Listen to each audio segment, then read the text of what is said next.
하나님 말씀 사무엘상 14장 11절에서 15절입니다.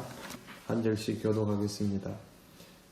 둘이 다 블레셋 사람들에게 보이매 블레셋 사람이 이르되 보라 히브리 사람이 그들이 숨었던 구멍에서 나온다 하고 또 블레셋 사람들이 요나단과 그의 무기를 든 자에게 이르되 우리의 여호와가 우리에게 보여줄 뜻이 있는 자 아니라 요나단이 자기의 무기를 든 자에게 이르되 나를 따라 올라가라 여호와께서 그를 이스라엘 손에 넘기셨느니라 하고 요나단이 손발로 기어 올라갔고 그 무기를 든 자도 따랐더라. 블레셋 사람들이 요나단 앞에서 엎드러지매 무기를 든 자가 따라가며 죽였으니 요나단과 그 무기를 든 자가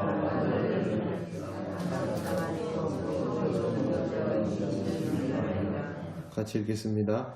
들에 있는 진영과 모든 백성들이 공포에 떨었고 부대와 노략군들도 떨었으며 땅도 진동하였으니 이는 큰 떨림이었더라. 아멘. 요나단과 무기를 든 자는 굉장히 어려운 경로를 통해서 블레셋 사람들 앞으로 올라갔습니다. 근데 거기서 숨으려 하지 않고 일단 자기들 모습을 보입니다. 그때 하나님께서 이 두 사람으로 하여금 블레셋 안으로 들어가게 하시면 그것을 표징으로 알고 이제부터는 적극적으로 행동을 할 그런 심산이었습니다. 근데 갔더니 블레셋 사람들이 올라오라고 말을 합니다. 그러면서 너희에게 보여줄 것이 있느니라 그렇게 말합니다. 자기들은 이미 이스라엘보다 병력도 월등하게 많고 또 시간이 되면 자기들 방식대로 전쟁을 하면 승리는 자명한 것인데 자기들 앞에 두 사람이 딸랑 나타나거나 아니면 한둘 더 있었다 해도 이렇게 적은 숫자의 사람들이 나타나니까 사실 굉장히 특이하게 봤겠지요. 그리고 별로 경계할 이유가 없다라고 생각을 했을 겁니다. 성경에도 보면 이 두 사람에게 올라오라 하니까 13절에 요나단이 손발로 기어 올라갔고 무기 든 자도 따랐다라고 되어 있습니다.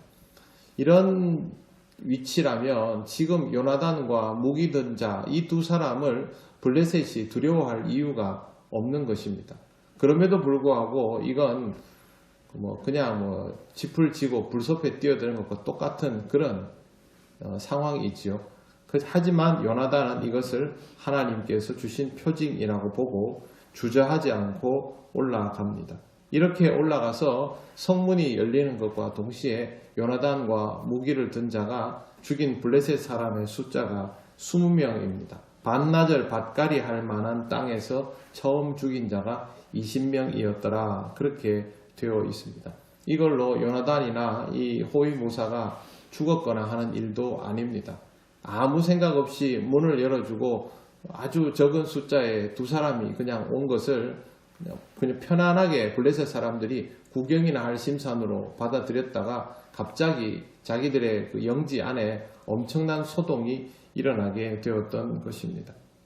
세상적으로는 잊기 어려운 일이고 또 이런 일들을 누구도 감행하지 않습니다. 기습을 하려면 밤에 몰래 들어가 가지고 적장에 목을 따든지 그렇게 하지 아무도 이런 행동을 하지 않지만 요나단의 눈에는 이것이 불리함이라고 생각되지 않았습니다. 하나님께서 보여주신 사인이기 때문에 그렇습니다. 이것만으로 상황이 끝난 것이 아니라 이 일 때문에 모든 블레셋 백성이 공포에 떨었고 부대와 노략군들도 떨었고 땅이 진동하였으니 큰 떨림이었다라고 성경은 기록합니다. 그들의 무예가 얼마나 뛰어난가가 중요한 것이 아닙니다. 하나님께서 답을 주셔서 이 일을 감행했다라는 것이 더 중요한 일이죠. 그렇기 때문에 이 일들이 가능했고 하나님께서 블레셋 전체를 공포에 떨게 할 만한 사건으로 이것을 몰아가셨던 것입니다.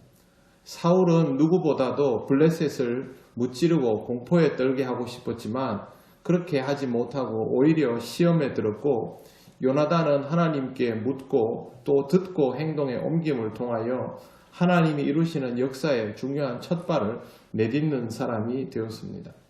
하나님의 일은 내가 원한다고 해서 내가 원하는 때 할 수 있는 것이 아닙니다. 그렇게 되면 그것은 더 이상 하나님의 일이 아니라 사람의 일이 되고 맙니다. 지금 사울이 치르기 위해서 준비했던 전쟁은 하나님의 전쟁이 아니라 자신의 왕권을 권고히 하기 위한 자신의 전쟁이었습니다. 하지만 요나단은 그것보다는 하나님께 묻고 하나님께 듣고 움직이는 하나님의 전쟁을 하기 시작한 것입니다.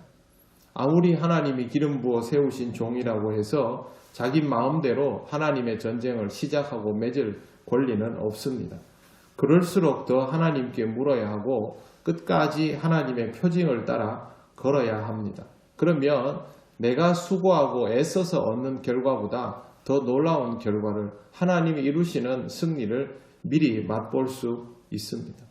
우리의 수고와 애씀이 혹시 사울처럼 스스로를 위한 전투가 아니었는지를 항상 돌아볼 필요가 있습니다. 내가 하나님 앞에 헌신하고 있기 때문에 하나님께서 나를 세우셨기 때문에 그래서 나는 정당하다라는 것이 아니라 그럴수록 나는 하나님께 더욱 물어야 하고 들어야 하는 사람이다라는 것을 기억해야만 이렇게 사울처럼 심각한 문제에 빠지지 않고 항상 신앙이 깊으면 깊어질수록 하나님께 쓰임받으면 받을수록 더욱 지혜롭고 겸손하게 행할 수 있습니다. 우리는 요나단보다는 사울에게 가까이 있는 것이 분명한 사실입니다.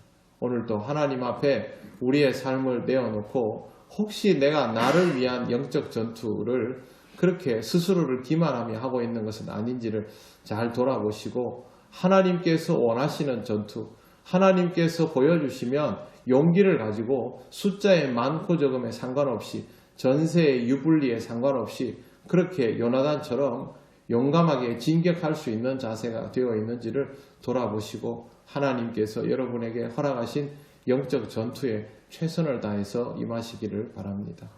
기도드리겠습니다. 하나님 감사합니다. 하나님 우리에게 이 말씀 주셔서 우리로 하여금 사울의 길을 가지 않게 하시니 감사합니다. 우리도 모르는 사이에 우리에게 맡겨진 일들을 우리만을 위한 것이라 생각하기 쉽지만 오늘도 하나님 앞에 예배하고 말씀 듣고 기도함을 통하여 다시 한번 환기하게 하시고 하나님께서 부르시는 전투에 하나님의 군대로 하나님의 군사로 쓰임받는 삶이 되게 하여 주옵소서. 세상에 보이는 것들에 현혹되지 않게 하시고 하나님이 보게 하시는 것들을 보면서 믿음으로 나아가는 우리가 되기를 원합니다. 어렵고 힘든 시대일지라도 우리의 믿음은 흔들림 없게 하시고 오히려 믿음이 더 좋아지게 하셔서 앞으로의 시대를 하나님의 뜻에 합당하게 준비하는 지혜로운 하나님의 백성이 되게 하옵소서. 오늘 거룩한 주일 하나님 앞에 예배하며 은혜 누리기를 원합니다. 성령님 우리를 인도하여 주시옵소서. 감사드리며 예수님 이름으로 기도드립니다. 아멘.